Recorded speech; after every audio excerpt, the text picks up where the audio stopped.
Parliament incharge బాధ్యతల నుండి CM Revanth Reddy deputy CM Bhatti Vikramarka తప్పుకున్నారు. పార్లమెంట్ స్థానాలకు కొత్త ఇన్ఛార్జిల్ని ప్రకటించారు దీపాదాస్ మున్షి. ఇద్దరి నేతల బాధ్యతల్ని వేరొకరికి అప్పగించారు. మహబూబ్ నగర్ పార్లమెంట్ స్థానం బాధ్యతల్ని సంపత్ కుమార్ కు, చేవెళ్ల పార్లమెంట్ బాధ్యతలు వేం నరేందర్ రెడ్డికి అప్పగించారు. ఇక హైదరాబాద్ పార్లమెంట్ బాధ్యతల్ని ఓబేదుల్లా కొత్వాలకు అప్పగించారు. సికింద్రాబాద్ పార్లమెంట్ బాధ్యతల్ని మంత్రి కోమటిరెడ్డి వెంకటరెడ్డికి అప్పగించారు.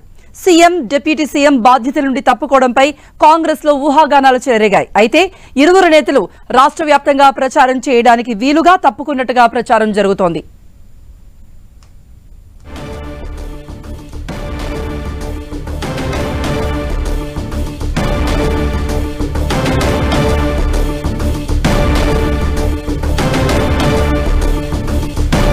పార్లమెంట్ ఇన్ఛార్జ్ బాధ్యతల నుండి సీఎం డిప్యూటీ సీఎం తప్పుకున్నారు. పార్లమెంట్ స్థానాలకి కొత్త ఇన్ఛార్జిల్ని కూడా ప్రకటించారు దీపాదాస్ మున్షి. ఇద్దరి నేతల బాధ్యతల్ని వేరొకరికి అప్పగించారు. ఇక మహబూబ్ నగర్ పార్లమెంట్ స్థానం బాధ్యతల్ని సంపత్ కుమార్ కు, చేవెళ్ల పార్లమెంట్ బాధ్యతలు వేం నరేందర్ రెడ్డికి అప్పగించారు. హైదరాబాద్ పార్లమెంట్ బాధ్యతల్ని ఓబేదుల్లా కొత్వాలకు అప్పగించారు. సికింద్రాబాద్ పార్లమెంట్ బాధ్యతలు మంత్రి కోమటిరెడ్డి వెంకటరెడ్డికి అప్పగించారు. సీఎం డిప్యూటీ సీఎం బాధ్యతల నుండి తప్పుకోవడంపై కాంగ్రెస్ లో అప్పుడే ఊహాగానాలు కూడా మొదలయ్యాయి. అయితే ఇరువురు నేతలు రాష్ట్ర వ్యాప్తంగా ప్రచారం చేయడానికి వీలుగా ఈ నిర్ణయం తీసుకున్నట్టుగా తెలుస్తోంది కాంగ్రెస్ హైకమాండ్. మరిన్ని అప్డేట్స్ ఇవ్వడానికి మా ప్రతినిధి ప్రతాప్ కూడా సిద్ధంగా ఉన్నారు. ప్రతాప్, ఇన్ఛార్జీల బాధ్యతల నుండి తప్పుకున్నారు, ప్రచారం కోసమే అంటున్నారు, ఇంకేమైనా కారణాలున్నాయా?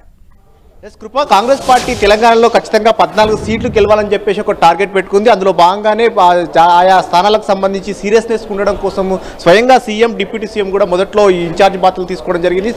స్వయంగా సీఎం రేవంత్ రెడ్డి కూడా 2 స్థానాలకు మహబూబ్నగర్, చేవెళ్ల 2 పార్లమెంట్ స్థానాలకు ఆయన ఇన్ఛార్జిగా తీసుకోవడం జరిగింది. అదేవిధంగా డిప్యూటీ సీఎం భట్టి విక్రమార్క హైదరాబాద్తో పాటు సికింద్రాబాద్, ఈ 2 స్థానాలు కూడా ఆయనకు ఇన్ఛార్జిగా బాధ్యతలు ఉన్నాయి. వీటితో పాటు మంత్రి పొంగులేటి శ్రీనివాసరెడ్డికి ఆయనకు 2 స్థానాల బాధ్యతలు ఉన్నాయి.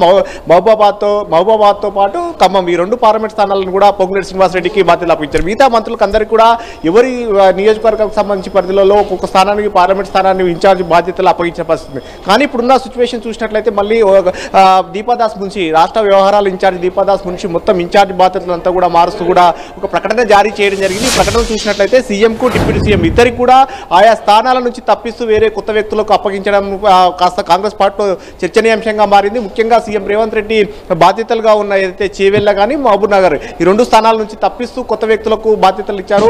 మహబూబ్ నగర్ పార్లమెంట్ స్థానానికి సంబంధించి మాజీ ఎమ్మెల్యే సంపత్ కుమార్, అలంపూర్ మాజీ ఎమ్మెల్యే సంపత్ కుమార్ కు బాధ్యతలు ఇవ్వడం జరిగింది. చేవెళ్లకు సంబంధించి మాజీ ఎమ్మెల్యే వేం నరేందర్ రెడ్డి, ప్రస్తుతం ప్రభుత్వ సలహాదారుగా ఉన్న వేం నరేందర్ రెడ్డికి బాధ్యతలు అప్పగించడం జరిగింది. ఇక సికింద్రాబాద్ సంబంధించి, హైదరాబాద్ సంబంధించి డిప్యూటీ సీఎం భట్టి విక్రమార్కకు మొదట్లో బాధ్యతలు ఉన్నాయి. ఈ 2 పార్లమెంట్ స్థానాలను కూడా కొత్త వ్యక్తులకు బాధ్యతలు అప్పగించడం జరిగింది. హైదరాబాద్ సంబంధించి మైనార్టీ కార్పొరేషన్ చైర్మన్ గా ఉన్న ఓబేదుల్లా కొత్వాల్కు, అదేవిధంగా సికింద్రాబాద్ పార్లమెంట్ మంత్రి కోమటిరెడ్డి వెంకటరెడ్డికి ఆ బాధ్యతలు అప్పగించడం జరిగింది. అయితే ఈ నేపథ్యంలో ఈ ఇద్దరు వ్యక్తులు, ముఖ్యమైన నేతలు, కీలక వ్యక్తులు 2 పార్లమెంట్ స్థానాలకు, చెరో 2 పార్లమెంట్ స్థానాల నుంచి బాధ్యతల నుంచి తప్పుకోవడం పైన కాంగ్రెస్ పార్టీలో కాస్త ఊహాగానాలు అయితే వినపడతా ఉన్నాయి. ముఖ్యమైన అంటే పెద్ద నేతలకే బాధ్యతల నుంచి పక్కకు తప్పుకోవడం పట్ల కాస్త సీరియస్నెస్ తగ్గుతుందంటూ కూడా కాంగ్రెస్ పార్టీలో ఒక చర్చ జరుగుతుంది. మరోవైపు మాత్రం ఈ ఇద్దరు నేతలు రాష్ట్ర వ్యాప్తంగా ప్రచారం చేయాల్సిన అవసరం ఉంది. కాబట్టి ఈ పరిస్థితుల నేపథ్యంలో ఒక్క నియోజకవర్గం 2 నియోజకవర్గాలకే కన్ఫర్మ్ అయితే కనుక పరిస్థితులు ఇబ్బందిగా ఉంటాయి. కాబట్టి మొత్తం రాష్ట్ర వ్యాప్తంగా తిరగాల్సిన అవసరం ఉంటుంది, రాష్ట్ర వ్యాప్తంగా ప్రచారం చేయాల్సిన అవసరం ఉంది. నేపథ్యంలో ఆ బాధ్యతలను కొత్త వారికి అప్పగించారని కూడా నాకు వినపడుతుంది. అయితే ఈ విషయానికి సంబంధించి కాంగ్రెస్ పార్టీ నుంచి చేస్తున్న ఈ వర్షన్కి సంబంధించి మాత్రం విపక్షాల నుంచి కానీ, మరోవైపు వాళ్ళకు అపోజిషన్ గా ఉన్న వారి నుంచి అయితే కాస్త నెగిటివ్ టాక్ అయితే కనపడతా ఉంది. ముఖ్యంగా ఆయా స్థానాల నుంచి ముఖ్యమైన నేతలు తప్పించుకొని వేరే వారికి బాధ్యతలు ఇప్పి అక్కడ నుంచి రిజల్ట్ విషయంలో ఏమైనా తేడా వస్తే కనుక మళ్ళీ వారిపైన తోసే ప్రయత్నం చేస్తున్నారు. ముఖ్యమైన నేతలు బాధ్యతలు ఉండి ఆ రిజల్ట్ కనుక నెగిటివ్ వస్తే కనుక ఆ బాధ్యతలు వాళ్ళపైన కూడా నెగిటివ్ ప్రచారం వచ్చే అవకాశం ఉందన్న నేపథ్యంలోనే ముందస్తుగానే ఆ బాధ్యతల నుంచి తప్పుకున్నారనే ఒక టాక్ అయితే చేస్తూ ఉన్నారు.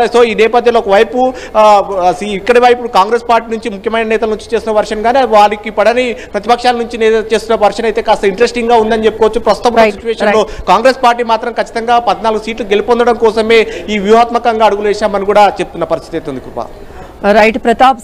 కాంగ్రెస్ వ్యూహాత్మకంగానే సీఎం డిప్యూటీ సీఎంలను ఇన్ఛార్జీల బాధ్యతలను తప్పించింది అని తెలుస్తోంది. ప్రచారం మొదటి కారణంగా చెప్తే గెలుపోటముల ప్రభావం పడకుండా ఉండేందుకు ముందస్తుగా ఈ ప్లాన్ చేసినట్టుగా ఊహాగానాలు వినపడుతూ ఉన్నాయి.